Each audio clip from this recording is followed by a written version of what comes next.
Hey up guys, and welcome to my latest brainchild in the Pooch Patrol world, and that's a new series where I bring you news flashes. Basically what I'd like to do is, as and when anything on the news that concerns dogs, cats or any sort of pets comes to light, I will bring you in a short and sharp Pooch Patrol news flash.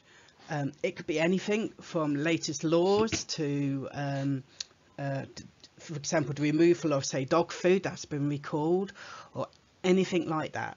So it can be unexpected, it could be at any point, and it will be what it is of the date of recording. So if you do watch it several weeks and months down the later, just bear in mind that some of this might be relevant and some of this might be not so relevant, so just bear that in mind. Well, anyway, I hope you enjoyed the next slide and the new news flash.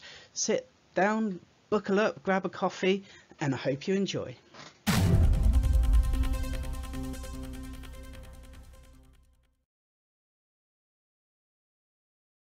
Good afternoon. Since the pandemic has hit, dog theft has seen a massive rise. Last year alone, it was reported that over 2,000 dogs were stolen. 7 in 10 pet thefts were dogs. Prices have soared, and thefts aren't just now rare or pedigree breeds like they used to be. Because of demand, any dog of any age, of any breed, are now targets. Prices have gone up 89% since this increase in demand in people wanting a dog. Google searches rose by 160% between March and August in 2020 alone. Current laws, as it stands, are not strong enough, with pet thefts being treated as household goods and therefore sentencing being treated as such. This is changing. I can report that pet abduction is to be made a new criminal offence in England. In a proposal is one of a variety of different recommendations in a report from the newly formed Pet Theft Task Force.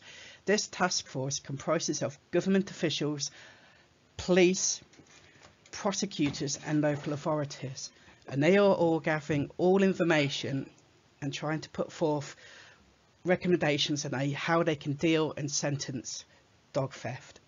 It is not actually known what the maximum sentence is going to be for pet abduction, and we will report on this as soon as we hear otherwise.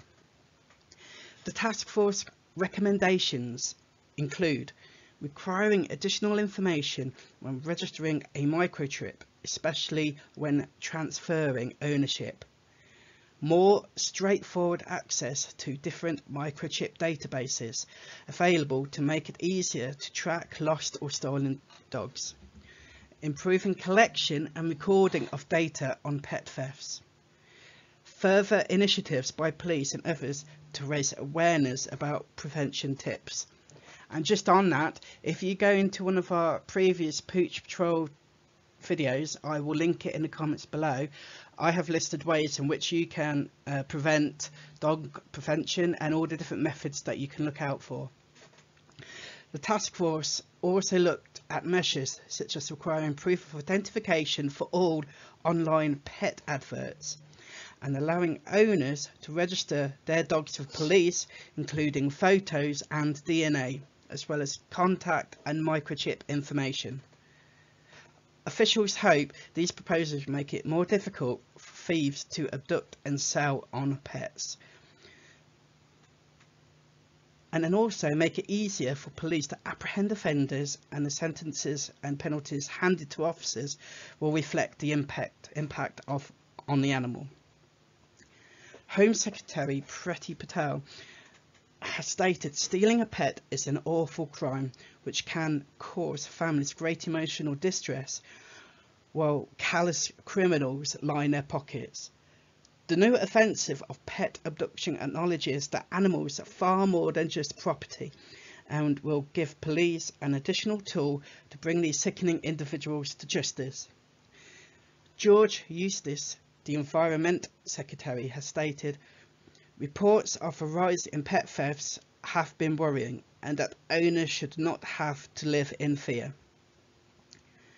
Chris Sherwood, who is the RSPCA Chief Executive, has said that the new pet abduction offence would recognise the seriousness of the crime, adding, "We hope this will encourage courts to hand out much tougher sentences to pet thefts." He went on to say simplifying a microchipping database itself would help tackle pet theft, animal awareness issues and irresponsible pet ownership.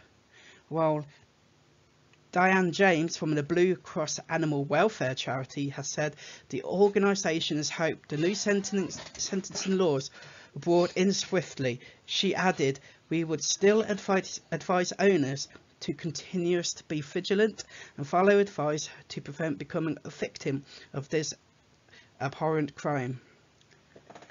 That's it for now, everybody.